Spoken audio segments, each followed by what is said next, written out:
Starting to get out there on the socials. I will spotlight myself for the time being, and we'll get people rolling in.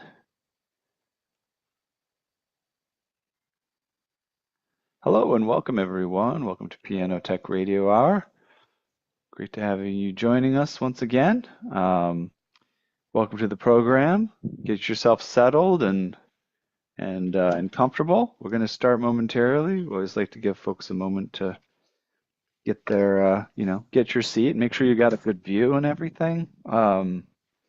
Make sure you're not being blocked by some tall person or anything like that. Hey, Terry, look at that.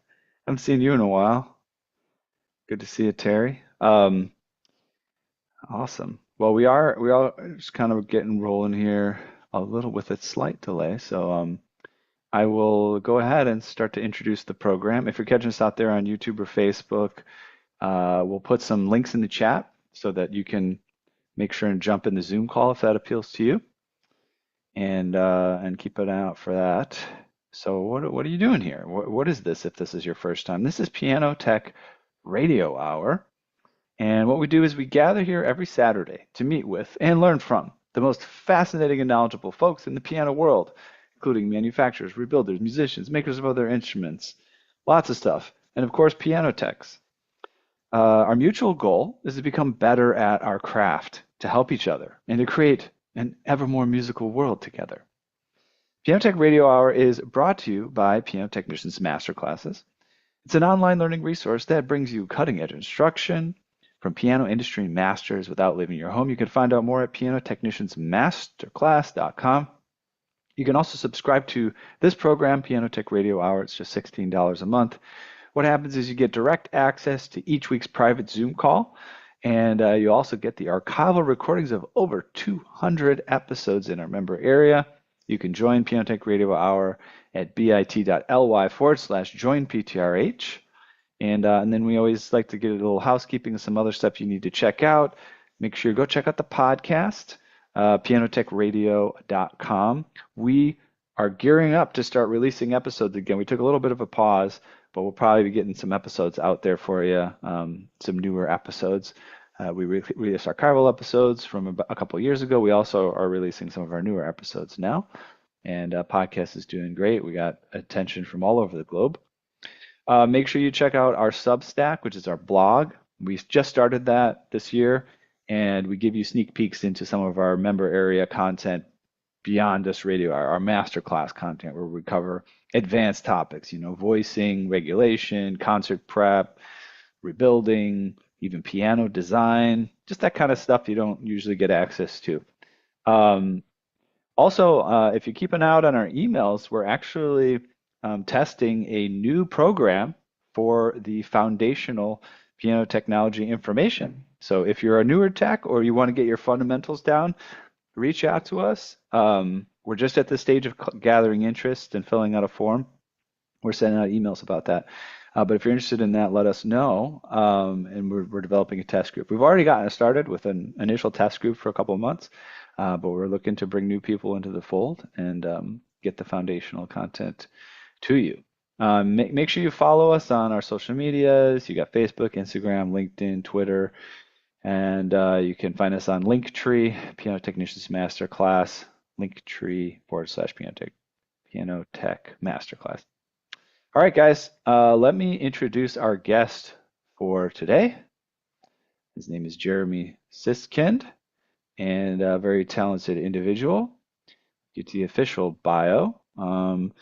He is a distinguished pianist, composer, and educator whose work beautifully bridges the worlds of jazz and classical music.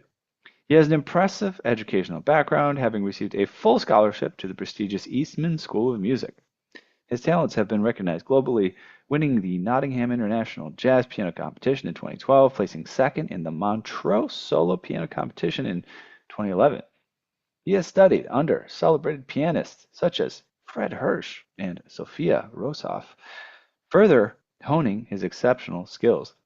In addition to his performance accolades, Jeremy is a prolific author of instructional books on jazz piano, including the acclaimed Fundamentos del Jazz Piano, which serves as an essential resource for aspiring jazz pianists worldwide. His educational contributions are widely recognized and utilized in academic settings as well.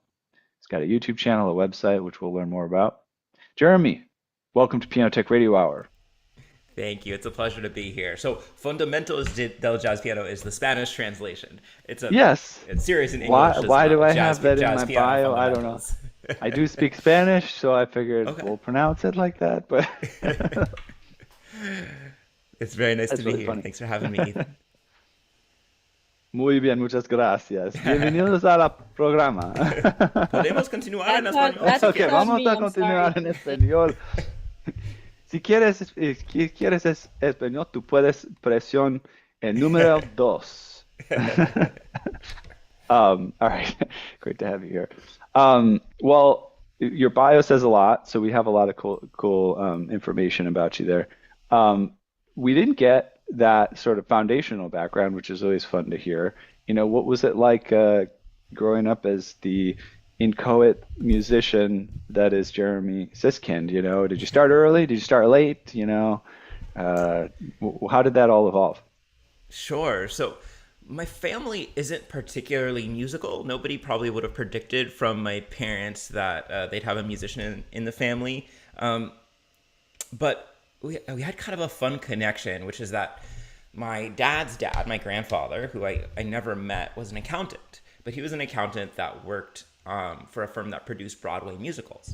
And so, as a young man, my dad actually got to go to the premieres of things like Guys and Dolls, How to Succeed in Business Without Really Trying. And so he ended up growing up with this love of musical theater and these songs. And some of my earliest memories of just, pure musical joy were getting a new songbook to Phantom of the Opera or West Side Story or, something like that. And the whole family would like have a little sing along while I would play the easy sheet music around the piano. But in part, just because we had a piano in the house, they signed me up for piano lessons with Yamaha Music School. Of course, everybody knows that Yamaha, makes their own pianos and makes all kinds of things, motorcycles, Sea-Doos. Many of you probably know that Yamaha also has their own music education system, which is really widespread in Asia. If you go to the Hmm. Philippines, Japan, Thailand, you see just like a ton of Yamaha music schools dotted everywhere. I'm gonna pause you just for one Yeah. second, so this is Okay. this is makes sense. I'm hitting record on my Zoom here, which I forgot to do earlier. We have a we have a backup recording, but it's always good to have this because then you don't have a backup. Anyways, continue with Yamaha. Sorry about that interruption. Sure, yeah. So it's not quite as widespread in the US, but we happen to have a fantastic school with fantastic teachers right down the road. And, people often ask, like, oh, when did you transition to jazz piano? When did you become a jazz pianist? But for me, my Yamaha training was so steeped in non-traditional piano learning, things like keyboard harmony, things like improvisation. My very first composition for piano was called Finding Bugs, which I wrote when I was 4 or 5 years old because I was just really into bugs, like your typical 4 or 5 year old boy might be. Can we hear a And so sample of Finding Bugs? Do you remember I Finding do Bugs? remember I don't remember like exactly how it was written, but it was.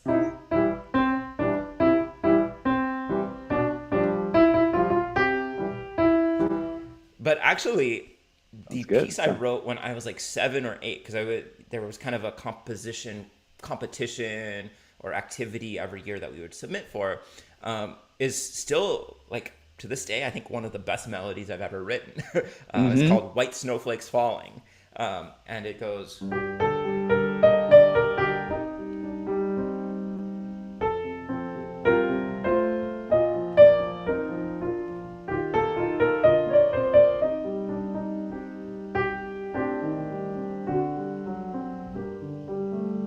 Like, I think it's a great melody. I wrote that when I was Mm-hmm. 7 or 8. That's Every once that's in a while, if I'm amazing. playing like a Christmas gig, I try to sneak that in and see if anybody notices because it does have that Christmas sound. Yeah, Um, that's but cool. that's all to say that I felt like being with Yamaha set me up I'm just gonna pause you incredibly there. I'm gonna well. pause you there Yeah. because that's just making me think of something interesting. I've noticed this too. Like, I don't know, I don't know if this is has something to do with just becoming an adult.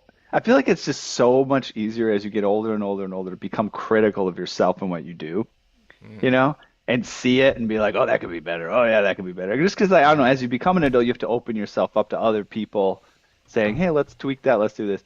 And I've had this experience too, where I look back at like drawings that I did, like when I was a kid, or music that I made, and I'm like, that 7-year-old makes this? It's incredible, you know?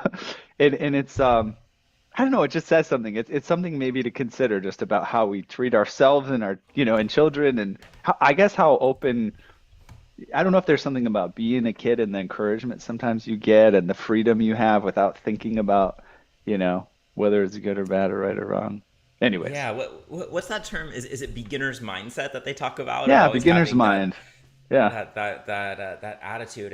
And I think even besides, I totally agree with you that it's so easy to be critical of oneself, or to realize that something's derivative in a certain way. Hmm. But also, like, the other instinct that I think gets harder as you get older is that, like, yes, I should write this down. I should put this out in the world because, like, Hmm. well, what's gonna happen? Hmm. What am I gonna all of a sudden put this out and it's gonna be a #1 hit on the radio or whatever? Whereas when you're a kid, you're like, I just had this idea. I'm gonna share it with everybody. And Hmm. so just having that artistic impulse to say, I've created this thing. It's just good because I created it and I want to put it out there. I think Yeah, is really beautiful. Yeah, so I that totally is. Yeah. resonate with what you're saying. Sorry to interrupt your flow, but just wanted No, to not at all. make a comment on that.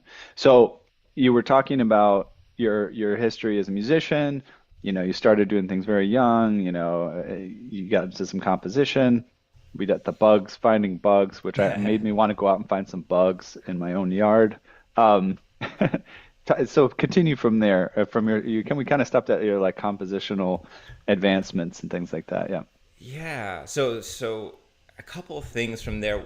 One is that not to just like sing the praises of Yamaha more and more, but they did have a program called the Junior Original Concert (JOC), which is a program where you submit and perform a composition once per year. And so we'd spend 5-6 months writing a composition, learning how to play it, and it was such great motivation. And then you get to perform it at local, national, or international concerts. And twice I got to go to Japan and perform my compositions when I was a teenager, Amazing. and there, which was such a so much encouragement for a young musician to have the opportunity to travel and meet other international musicians. So that was pretty extraordinary. And when I was about 12 or 13, my teacher, who was amazing, said to herself, and I'm paraphrasing, this kid, he's got a really good ear and pretty bad technique. Like, I think jazz might really be the answer. Um, but I think she I also, appreciate the reference to jazz, but yeah, I see the sort of like misunderstandings people have about it. I'm joking a little bit, but I think she also realized I'm restless. Yeah, In yeah, all aspects of my life, I like to shake things up. I don't like to yeah, do things exactly the same way every time. right. When I'm doing Wordle in the morning, I know that I should start with crane every time, but sometimes I like to start with, some different 5-letter word, just see where it takes me. And I think she saw that restlessness, said, classical music is not going to be a sustainable path for Right. this kid, and she gave me away as a student to a jazz piano teacher, and I started taking jazz piano lessons starting when I was 12 or 13, and continued taking traditional classical piano lessons. But jazz was such a natural fit for me because I love the joyfulness of it. Listen to Oscar Peterson play the blues, and I know it's the blues, but man, that just brings me about as big of a smile to my face as I could possibly have. I love the rich harmonies, and I love just the open-endedness, the creativity of the pursuit of like different possibilities in that art Hmm. form. So when I Hmm. started studying with this jazz teacher, and then in high school I started, meeting other people who played the music. It just like, it's like, oh yeah, this is what I want to do. I want to learn every single thing about this style of music, and Yeah. started in that direction. Yeah, I think similarly for myself. I had some similar funny experiences with teachers and their perception, but I remember when I think I mentioned this even on the program before. I had this teacher, she would come teach me out of like the basic lesson books. I didn't really get to do this sort of more advanced stuff that some people do, Hmm. into like the Royal School or whatever, Yamaha Uh-huh, uh-huh. techniques or whatever. But uh, I would not practice. I had these very simple songs, the Entertainer, like whatever. I wouldn't always just practice them, but I would make my own music. And then she would say, "So what did you do this week?" And I would say, "Oh, check out this composition that I did." And but they were always kind of weird. They were like, there's a lot of dissonance, there's a lot of just kind of like randomness to it. And she was like, "Oh, that's great." She's like, "You should check out what she I remember she told me to check out like Schoenberg, Schoenberg and Wow. When Alban. when you were I how think old? I was a teenager. I was probably like Okay. 12 or something like that. Yeah. And I was like, "Oh, okay, cool. Like maybe what this guy makes will sound like what I do." And I remember going to the library and checking out some Schoenberg. Yeah. I was like, "Wow, so this is what she thinks I'm doing. This is interesting." I mean, I now have an appreciation for it, but I was like, "This is out there." Uh-huh, uh-huh. Um, so yeah. Anyways, I would love to hear. Let's just fast forward. Let's talk about Eastman School because that is a really wonderful school, a wonderful opportunity. I know there's some schools where I forget which one. Maybe it's New England Conservatory or something. There's some schools where if you're a piano player, they give you a piano in your lodgings. That didn't happen at Eastman, did it? Or is Lodgings? that a No.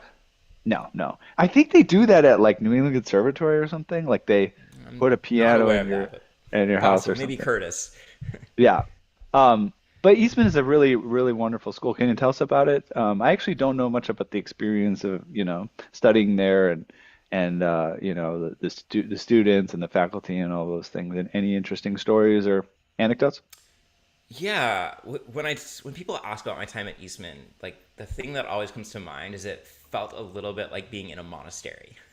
Like you're in Rochester, New York, which is a beautiful place, but you're mostly there for the winter months, and boy, the sun sets early, and boy, is it cold and snowy, and you're just like downtown, and it's not a particularly nice or safe downtown. So if you don't have a car, there's very limited places to go, and there's a high-rise dormitory building, and then right across the street is the School of Music, and it was just like you would go there all day, you would rehearse all day, you would be in classes, you would practice all day, and then you'd go back and you'd go to sleep.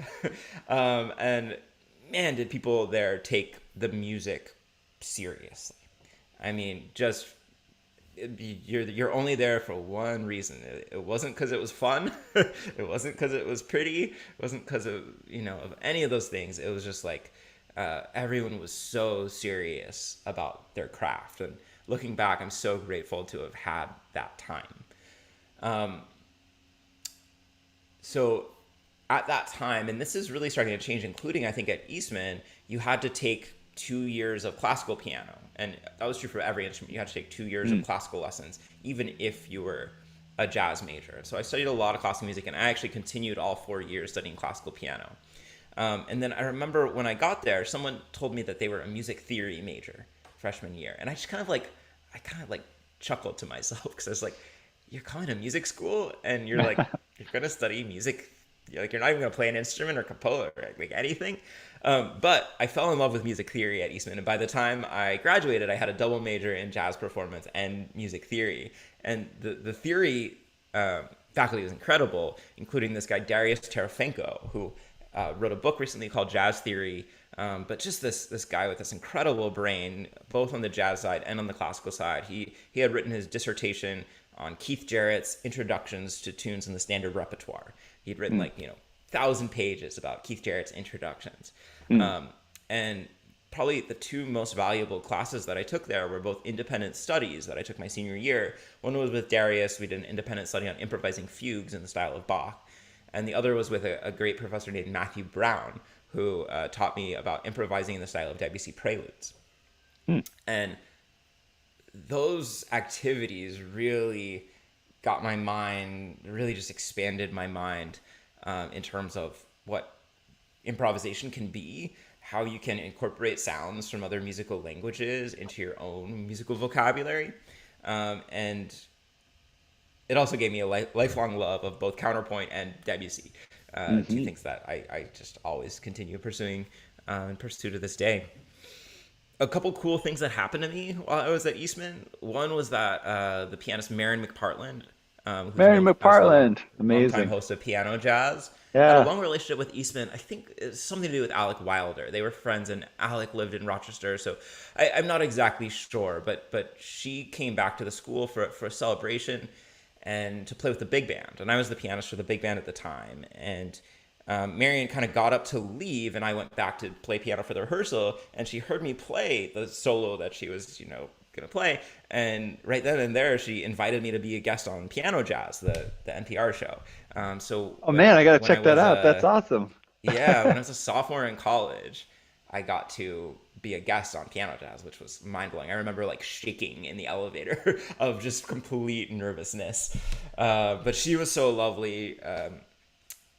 And that's out there. You can find it. And then the very next day, I had written out to one of my musical heroes, a pianist named Fred Hersch, who I think is one of the greatest jazz solo piano players ever, one of the just most influential pianists of the last 30, 40 years. I'd reached out to him with this really nerdy question about counterpoint. And he said, I don't know that I can answer this on email, but if you're ever in New York, let me know and I'll give you a lesson. And so the Hmm. day after I went in for piano jazz, I went and had my very first lesson with Fred Hersch, who was kind of my hero and still is one of my heroes. That's amazing. And that was one heck of a weekend. And I was on this high of being on piano jazz, like all my heroes, Bill Evans, Teddy Wilson, everybody's been on piano jazz. And then Fred, who's, just an incredibly nice person, but an incredibly direct teacher, really Hmm. took me all the way back down. Mm. Really took me to that gave me that feeling like, wow, I know nothing. I need to Mm. start all over. I need to reconsider. So that one weekend was really like encompassed the highs and lows of musical development all in That's one fell amazing. swoop.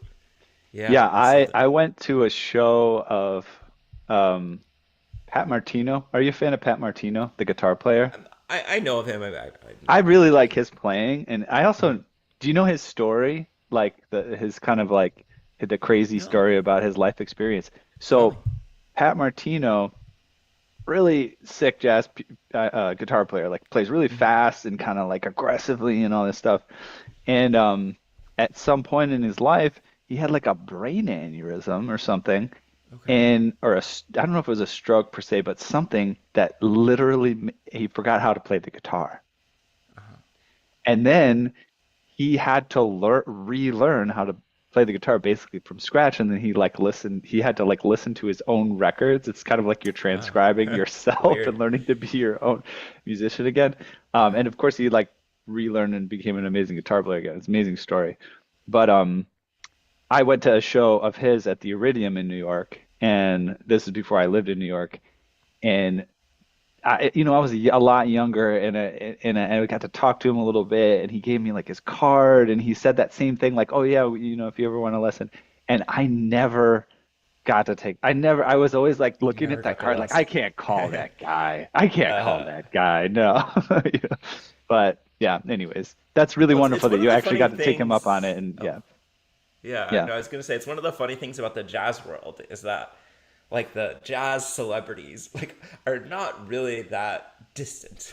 They feel exactly. so, to students they could feel so Yeah, legendary and so important, but yeah, really, this music and this industry has a way of constantly humbling yeah, you. And you see somebody playing the sold out concert one day and then hustling and teaching the next day. yeah, And so everybody's kind of accessible in this music, which is kind of cool. yeah. I think this extends into other domains too, in that mentors often, if you're really serious about something and you get involved in a mentorship relationship, whether it's a musical mentorship or whatever, oftentimes that mentor is so excited about your excitement for whatever it is, and they enjoy teaching you and instructing you and all this Totally. stuff. And um, whereas if they have to teach someone who's just kind of like not that interested, that's when it costs money. You know what I mean? Like, so oftentimes it's like accessible also to get mentorship from people without it having to be feel so take like it's taking their time and energy, and it's a drain on them. If you're really passionate about it, oftentimes they actually they're craving sitting there and having someone listen carefully to their every word about what they're doing, you know? So, Absolutely. My lessons are on a very sliding scale of different, different pay rates. And yeah, it is rare that you find the student, especially in jazz, I think, that who is really exactly ready and has the skill and the time and the interest to get like the best of what a teacher has to say. Some yeah. students are coming in and have the interest, but they don't have the time, and Hmm. that's all well and good. But if you can't practice, if you can't follow up, then then it's not going to be worth your time. Others, have the interest, but not really coming in with the skill, and so it's all going to be over their head. It's going to be frustrating for them. So when you do find those people who are just exactly ready to hear what you have to offer, it's like, oh, all right, this is fun. We can really do Yeah. something here. Yeah, totally. Um, there's a bunch of topics I want to jump around to. Maybe there's some that are intermediate to this, but I do want to cover your online kind of presence because you've taken not everybody who's a musician or instructor goes that route and starts participating that way. Talk a little bit about your YouTube channels, pretty well traveled, and you do some instructional things there. Tell us about what people can find, first of all there, and maybe we can talk a little more about it if it makes sense. Yeah, what can people find on your Sure. YouTube channel? Yeah, so I just passed 20,000 subscribers, which is cool. I mean, it Bravo. feels really big for me. I know compared to some other stuff on YouTube, it's really not that big. But I started, so I wrote this book. I've got my books here. I wrote this book playing Yeah, solo jazz piano during the awesome. pandemic because I was going a little bit stir crazy and had kind of had this idea for a long time. And I just kind of started out just, again, it was the pandemic. We weren't doing I'm anything. gonna pretend, by the way, sorry, I'm loving Sure. interrupting today. There's a lot of conspiracy theories about the pandemic, right? Okay. I am going to launch a new one that is more fun, and that it was a I'm really global curious where this is going. conspiracy to encourage people to pursue the creative things that they never really took the time for. Uh-huh. There was some sort of like, It's a there's positive some sort view of of this. cabal of the creative Illuminati who said these people are just, hamsters on a wheel. We need to get them thinking about knitting and writing books and changing their career path. Here we go. All So thank you, right. Dr. Fauci. No. Yeah. All Yeah, right, no, go it was ahead. funny because like I mean everybody's got a story like this. I'm not saying poor me, but I had a big tour that I'd planned in March and April of 2020. I'd actually just put out my first self-published book, which was a collection of perpetual motion etudes for piano, and I was going to Hmm. go out and promote it. Including a thing at Weil Hall at Carnegie Hall. And so that got shut down. And I think I just had this like, oh, this Mm. energy that I gotta do something about this. And so I wrote that book. And I wasn't doing much. So I made a couple little YouTube videos about like some of the most obscure elements from this book. I think the first one I made was about improvising contrapuntal piano arrangements. Something that is not very interesting. If you want to make a bunch of money on YouTube, like don't put out a video about improvising Well, contrapuntal piano it is arrangements. very interesting, and that's the type of thing that doesn't always sell well on like a YouTube channel, right? It's the not that Right. interesting stuff where people are like, "Oh, I need to learn about the C major scale," and it's like, Yeah. "Oh, there's like a million views on like how to play a C major scale." You're like, "Oh my Right. And God." the person probably is teaching it all wrong. Uh, but I put the video out and like weirdly the right people found it. Nice. I think as much as people, including me, question how good all this algorithmic promotion of content is in society, there actually is a beautiful side to it that I put out this video and then a couple others that was just like, this is what I'm interested in. This is what Hmm. I love to talk about that I don't know. Like I only know like two or three other people who care about this. But all of a sudden YouTube was serving it to people who are like, yeah, I want to know more about creating a contrapuntal solo piano arrangement. And so Hmm. I just kind of got into this little positive feedback loop of, oh, well, let me put a couple other things out and started seeing some book sales coming in.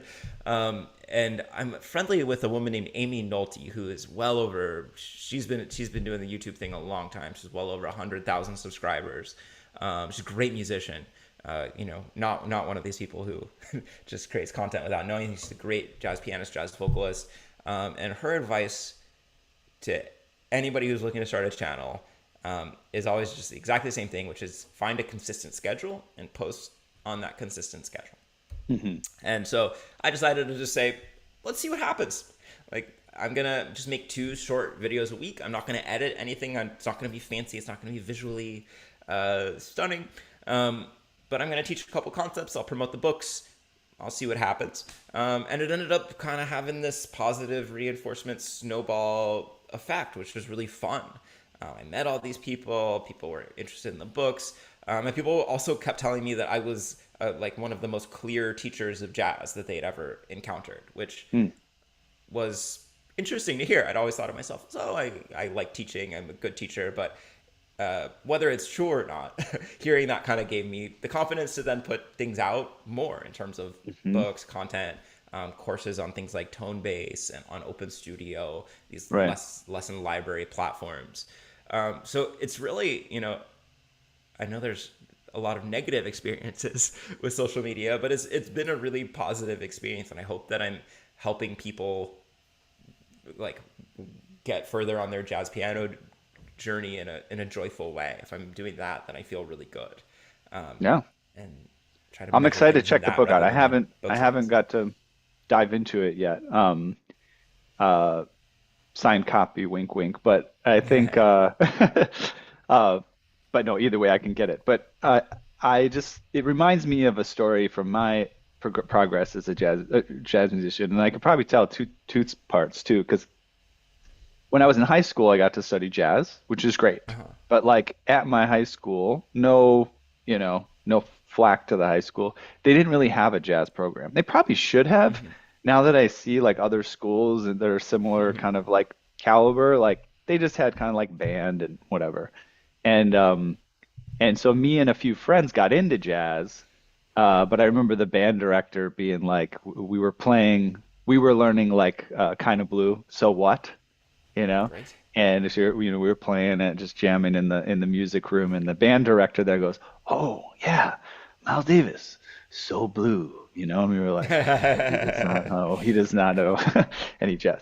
But and so I had this little summer program that I did where I actually got to learn some Latin music, which is cool. But again, there were these kind of mismatches where the band director, I had this chart that said I had to play altered chords in this Mm. part of the arrangement. And I'm Uh-huh. scratching my head. I'm feeling very self-conscious. I don't know really how to read lead sheets in the first place, but altered chord sounds like Altered Beast. It sounds like some sort of like horror movie. I have no idea what this is. And I called the band director over. I was like, I don't know what to play here. And he didn't really either. He was just like, play a lot of black keys. And but the story, the positive part of the story is when I encountered the jazz piano book by Mark Levine, Mhm. which kind of like you're talking about. It was at a time where I didn't have a lot of money to invest in books and things. I almost thought twice about buying it. Once I got that book, I was like, I should have bought this book like 10 years ago. Like Uh-huh. all these Uh-huh. mysterious things that like whatever, an altered chord or how to play an arrangement or whatever, all of a sudden uh, they became clear. So I'm guessing you have a similar level of kind of aha-ness with whatever you're doing. So I'm eager to check it out. Yeah. Yeah, what I really try to do, especially in the fundamental series, I've worked a lot with piano teachers, and Hmm. for so many, there's some piano teachers who know a lot about jazz, but the vast majority of them, jazz is a four-letter word, that they would never look into, and it's overwhelming. Even the jazz piano book, which has a lot of great stuff, it's kind of a crazy book when you look at it. It goes like from intervals to like so what voicings to like It, yeah. like, oh, here's a little arrangement. Oh, here's pentatonics. Here's this Japanese pentatonic scale. Like, it's got a lot of great stuff in it, but you kind of have to be a really smart student to Hmm. figure it out. Yeah. And so, what I'm really trying to do with the fundamentals books is give a series of lessons that would really take a classical player, a piano teacher, somebody who really doesn't know a thing about jazz, doesn't even know Hmm. which recordings to listen to, doesn't know to listen Hmm. to Kind of Blue, Hmm. and gives them weekly assignments of, okay, here's what you're going to do week one. You're going to do flashcards of the major, minor, and dominant seventh chords in different keys and play them. And you're going to practice playing these rhythms with swing feel. And then you're Hmm. going to listen 25 times to Freddie Freeloader. All right. That's going to be your first week or two of lessons. And then, okay, unit two. Here we go. We're going to, practice the Charleston rhythm. We're going to, and really go through step by step to the point where, they might not be an extremely fluent, fantastic jazz pianist, but they really feel like they have a solid foundation to pursue the music, to teach it, to talk about it, and make sure it follows it through in a logical way. Because that's what so many students have told me is really missing in their Hmm. curriculum. Hmm. So that's the goal. Awesome. Yeah, like I said, I'm excited to check it out.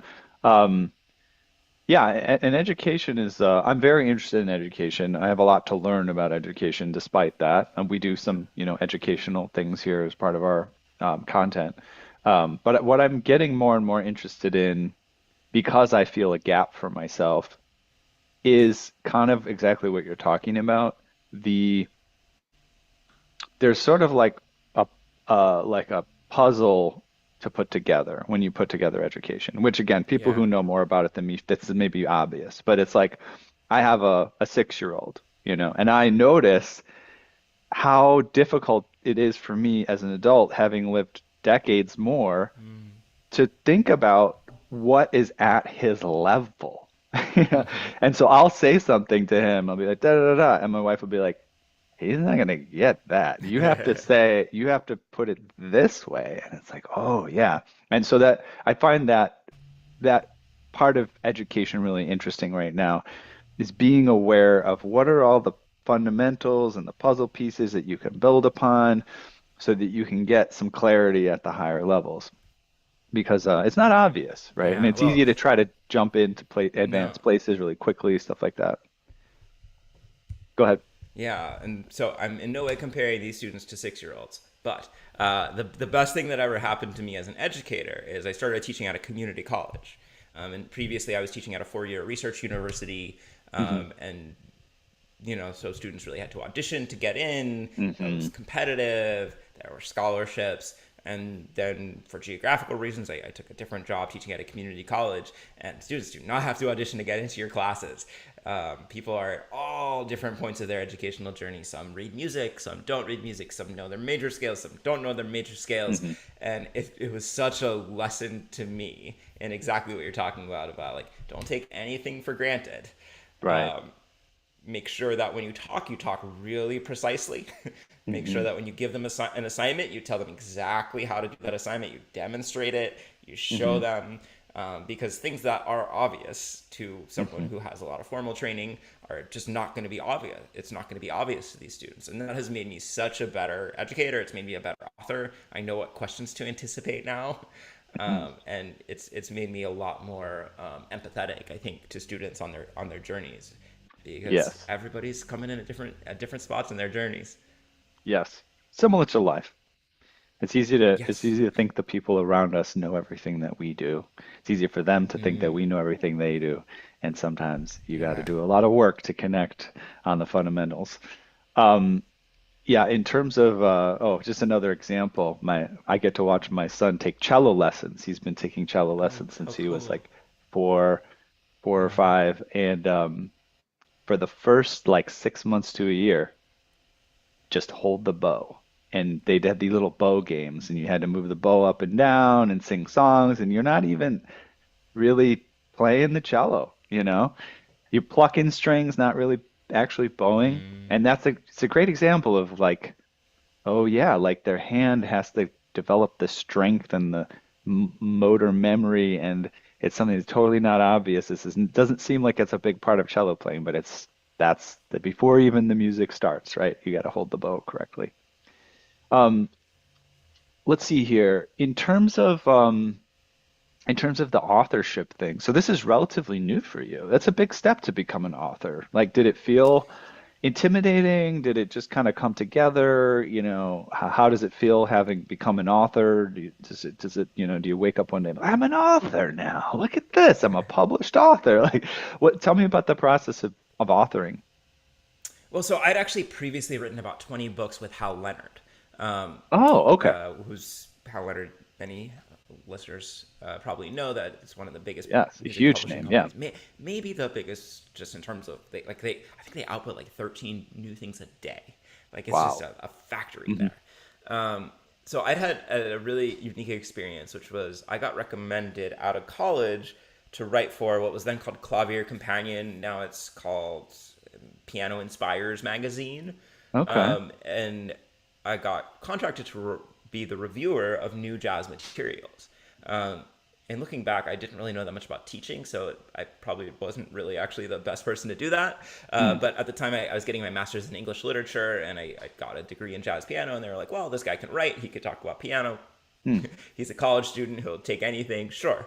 And so for about 5 years, I got just about any new jazz piano book that came out in the educational space Hmm. sent to me to look at and review.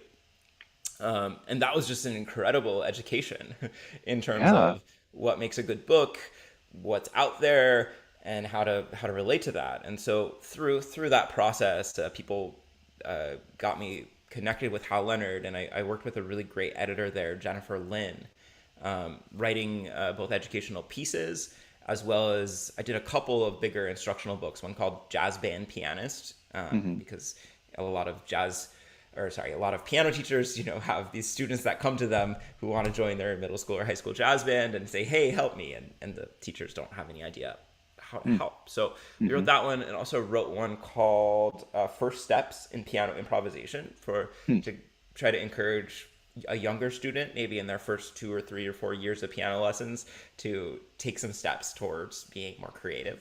Hmm. So I'm a total book person, Yeah. and the magic of making a book really doesn't leave me. And when I get that new book in my hands, I'm definitely somebody who still buys like physical copies and wants to have it on my shelf and look at the look at the binding and check it out and go through it. So yeah, there's still just a ton of magic to becoming an author. I think you know as I talk to some of my friends, they say, "Oh, you've written books. Maybe I'm interested in doing that." I hear so often that people say, "Well, am I qualified?" Right? Who am I to put out the book? What if people judge me? Hmm. And I I guess I don't have those thoughts. Not because I'm an extremely confident person. Partially just because I've been putting out books for so long. I also see some of the other people who put out books, and I'm like I'm more qualified than them. But I always Hmm. tell my friends to like imagine the person with perfect qualifications. Like who is that? Hmm.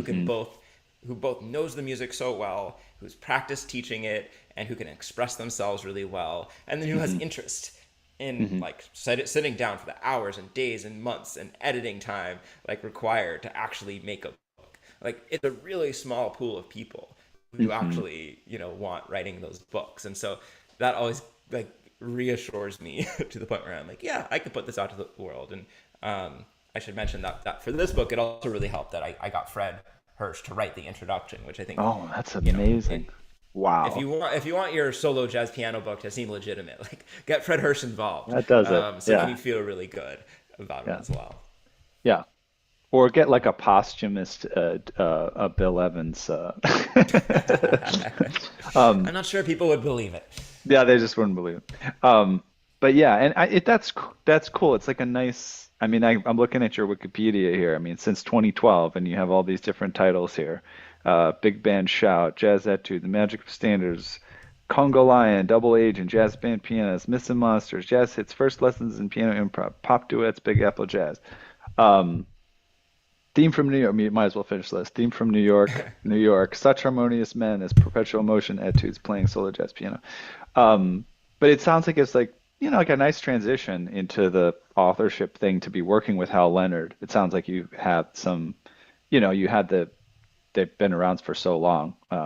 sounds like a great resource to work with, and then be able to Yeah, and what self-publish. I one of the ways that they helped is they introduced me to some of the big piano conferences because they Hmm. would give big showcases. So I would go every year to the Music Teachers National Association, the MTNA conference, and then to NCKP, the National Conference for Keyboard Pedagogy, which I now Hmm. had one of their committees. And so you start to see like, oh, what's available, who are the players, and then what was really enlightening was that for probably about 6 or 7 years, they contracted me to do workshops with local piano teachers. So I would travel all throughout the country and do maybe 7 to 10 workshops every summer. And it was always by interacting with those teachers and hearing the questions that they asked me that I would get some sort of an idea for another book. Sure. Because whenever I write a book, I want to actually give people something that they need. I don't ever want to write and say, "Oh, this is all about me. This is my Hmm. project." I Right. want to say, "Well, what's the thing that's missing in the world that people are looking Right. for that they can't find?" Because even with all of the hundreds and thousands of books out there, there's still somebody out there who's saying, I want a book that just teaches me how to play jazz from the first lesson Hmm. to the next. There's still somebody out there looking for that book who can't find it, and to Hmm. be able to actually serve that person really gives me pleasure when I can. Yeah. Yeah, a couple comments on the stuff that you said. One, I've done a bunch of different podcasting projects, one of them being a business podcast called Run With It.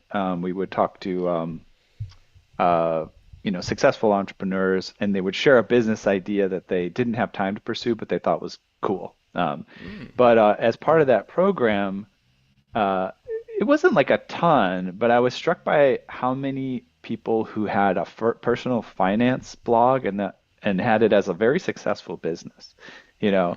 And what was interesting about that, at first you'd be like, okay, it's very simple, save your money, get a investments, like buy a house, whatever. Like there's just some basics to personal finance. You would think there's going to be written one book. What else do you need to do? This is just Mm-hmm. redundant and repetitive. But what I noticed about the pattern, and this may apply in different ways to what you're saying, is there are different perspectives on that topic. So for example, one of them Mm-hmm. was a female perspective. One of them was like a minority perspective, right? Another one is Mm-hmm. like somebody coming from, this region, of the world or having this background or whatever. And so it's another vote in favor of what you said, in that more people should at least, just give it a try. Like try publishing things or putting your knowledge out there, because even if that information is there, there may be some niche, like you said, that you can cover that it hasn't been covered, or just your perspective in general can be valuable to somebody else out there who is like you. The other thing that it makes me think of is this concept that we used to run into quite a bit. I used to have a co-host. His name is David Anderson, guy in his 70s who had been tuning for many decades. Really awesome guy. Passed away a couple years ago. But his brother's Kurt Anderson, who I think is called Studio 360, is like a public radio host. His sister is this woman named Erica Anderson. He's like a business consultant. She wrote a book called Be Bad First. And the whole topic Mm-hmm. of the book is it's mostly geared towards the professional world, but it's to say the world is changing. People's careers need to change. You can't just know how to do one thing now. You're going to have to change your career. You have to be willing to be bad at something so that you Mm-hmm. can learn it, do something new, and get better at it, right? And that also reminds me of what you're saying about putting your foot forward and doing some publishing. One, you know, okay, maybe it's not great the first time you try to write a book, but if you write a first book and a second book and a third book, you might learn something about writing books, and your fourth book might be like this amazing thing. But the other part about it, which I think is also interesting, we're not out here trying to encourage people to put bad things out there and waste people's time. The other thing that's very interesting is you might think that it's going to come out bad, but if you just go ahead and do it, and it's kind of like how we're talking about, you look at your compositions when you're a teenager, that's actually pretty darn good, like, and if you hadn't tried, you wouldn't have found out how great it could be. Being willing to be bad at something, you often find out you're not necessarily, you actually may be pretty good. Yeah, and this is such an issue for my students when I guess I'll it's a small plug, but I teach at Fullerton College and I teach these remote jazz piano classes. And any given semester, I have maybe 70, 80 students enrolled, and many of them are these students that I've described that are, they have piano experience, the classical players, but are really just starting out with jazz piano. And it's really hard.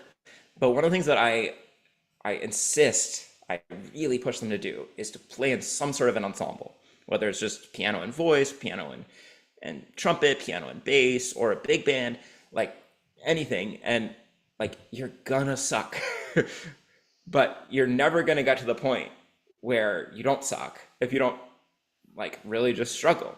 And we were talking about Spanish. I'm a very enthusiastic Spanish learner, um, and I remember I did Duolingo for a long time, and then I took my first live lesson, and I couldn't find any of the words. Like it was so Mm, embarrassing. And I've been mm, studying a long time with the apps, but it's so safe, right? mm, And the skills with the apps are not really the same skills as like thinking in the moment and knowing mm, those words that you need to say I'll see you next time, or mm, I'm having trouble with my connection. mm. And like only just being in that, putting yourself into that boiling pot and figuring out how to survive, is really the only way to get past that stage. And so I'm always telling my students like, get in an ensemble. It's gonna be painful the first month, Mm, mhm. and it's always gonna be painful the first month. Even if you study from me with you study with me for 10 years, that first month in an ensemble is still gonna be painful. So like you might as well do it now and start getting over it. Yeah, I'm looking for this quote here. It's making me think of Stephen McCrane, who I actually don't know, McCraney, who I don't actually know who that is. But the quote is, "The master has failed more times than the beginner has even tried." Mm, I like it. Yeah. Yeah, Um, there's some sort of an Ira Glass quote about the same thing. yes. Yeah, Do you he know what has I'm that. talking about? I don't know the quote, but he has a very well trodden, like I think it's a video clip actually, where he talks Yeah. about how terrible he was when he first got started. He goes over one of his first radio programs and makes fun of himself, and it is actually very endearing to go back and listen to the first few episodes of This American Life, and Uh-huh. him just like trying to get his feed, and he thinks he's like some sort of like a late night talk show host and trying to make all these one-liners and stuff like this. Mm. And they're like, oh, cute, Ira. And it's Um, so hard as an adult because as a kid, you don't really know what good is, right? Like that's the yeah. beautiful thing about teaching kids is like they Mm, they learn a really silly little piece like finding bugs and they're mm, thrilled, right? mhm, But adults like they know how music is supposed to sound. They know what a mhm, good pianist sounds like. They know what a mhm. good podcast episode sounds like. And so when they don't get it right, it's so aggravating. So it Yeah, really like I always tell my students like I have so much admiration for the courage like to right, sign up for something new and right. try it and be bad at it for a while. Like it really takes a special person, a dedicated person to like Yeah. persevere through that, I think. Or you could rephrase it that adults don't even really know what good is. We just pretend. And here's an example. I was at this woman's house earlier. She's remodeling, Okay. and she's telling me how the bathroom has these like terrible green colors and pink colors from like the 70s or something like that. Just all that to say is like whatever is in fashion is what we think is good at the moment, but we could look back Sure. on it in a decade or two and be like, what were we thinking? Yeah. No, Yeah. that's true. Um, well, this has been really fun and it's going by really fast. We usually try to cut it at about the end of the hour.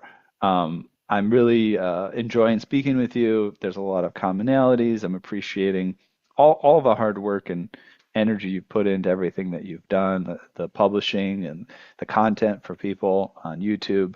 Um, I just want to make sure we have a moment, of course, just to say where to send people to go to find out more, any, things you want to squeeze in, words of wisdom, updates, stuff like that before we jet out of here. Sure. Well, you can keep up with the latest with me at jeremysiskind.com.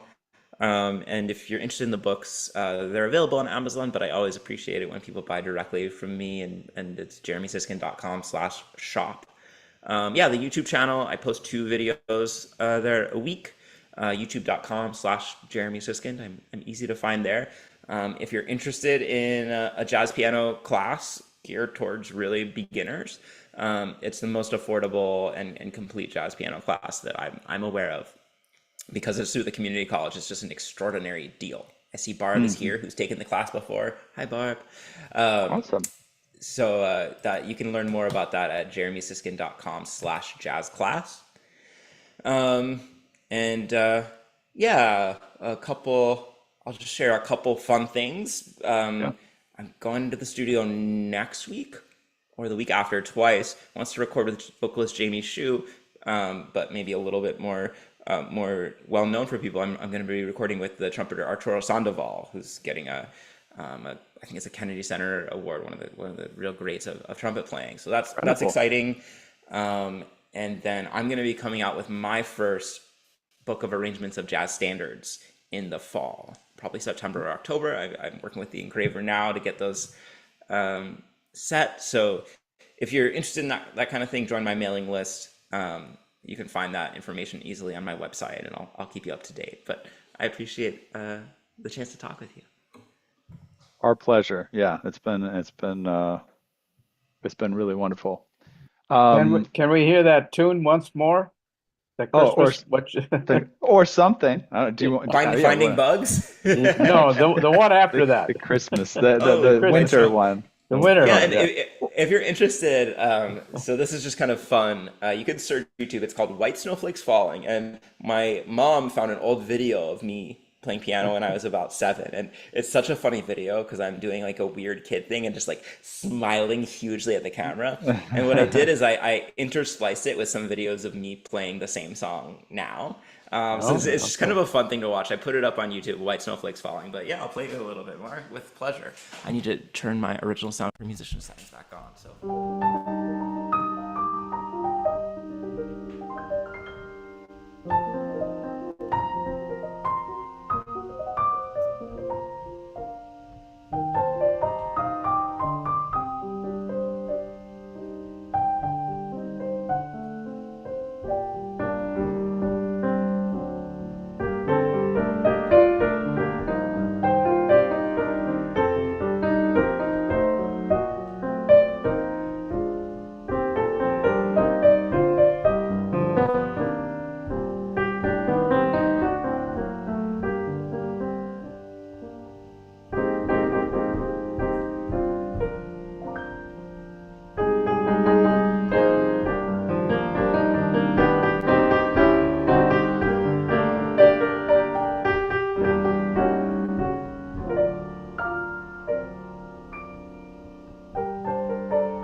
There's a little Thank you. Christmas in August for you. Thank you. My pleasure.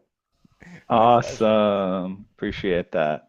All right, Terry, thank you for that. Appreciate the request. Put my spotlight back up here before we sign out. Do, do, do, do, do. Spotlight. Okay, there we go. All right, excellent. Well, I will begin to sign us off, and we'll jump out for the day. But thank you everyone for attending. Of course, thank you to Jeremy, thank you Terry, and all of our enthusiastic attendees. This has been the end of another musical journey here at Piano Tech Radio Hour. As always, we're brought to you by Piano Technicians Master Classes, cutting edge instruction from piano industry masters without leaving your home. If you did join us today by signing up for just this session individually, make your life more convenient. Subscribe to Piano Tech Radio Hour, $16 a month. Get the recording of today's session in our member area, automatic registration for each week's new session. That's at bit.ly/join bit.ly/ join PTRH, and then of course those couple of other things to plug. Check out the podcast, pianotechradio.com, the blog, pianotechniciansmasterclass.substack.com, our social medias. Just search it, and that is Facebook, YouTube, Instagram, Twitter, LinkedIn, and that's probably the bulk of it. Oh, just to quickly mention, we do have another fun masterclass coming up. We're shifting the date. We usually do the third Thursday, but it's going to be a slightly different day this month. I don't have it exactly on hand, but we will be um, having a masterclass with another author, Jim Wilson, who just wrote this exciting memoir for about his life as a piano technician, doing work for the stars, including Paul McCartney, Elton John, working on those MIDI installations, and of course the theme of the book is really just pursuing your dreams. He's also a Billboard charting recording artist. But he will be talking about the tips and tricks he's learned from the masters. He's had a wonderful opportunity to engage with all sorts of wonderful mentors throughout the years, and he's going to kind of give a nice conglomeration of all of those types of things that he has pulled together over the years. So make sure you look out for that and sign up for Jim Wilson's masterclass. It's going to be a blast. All right, just want to double check if oh yeah, Jeremy, you're still here. So Jeremy, one thing from you, if you don't mind, do you want to jump back on the Zoom link real quick after we wrap up? Is that cool? Just to check out. All right, great. All right, well, without further ado, folks, we'll see you around. Thank you again for joining. Next week, I will be traveling, but we will have a pre-recorded revisitation of Larry Lobel's Green Music Center tour. We only gave you the first half last week. We're going to give you the second half this next week. So tune in for that. It's going to be fun. All right.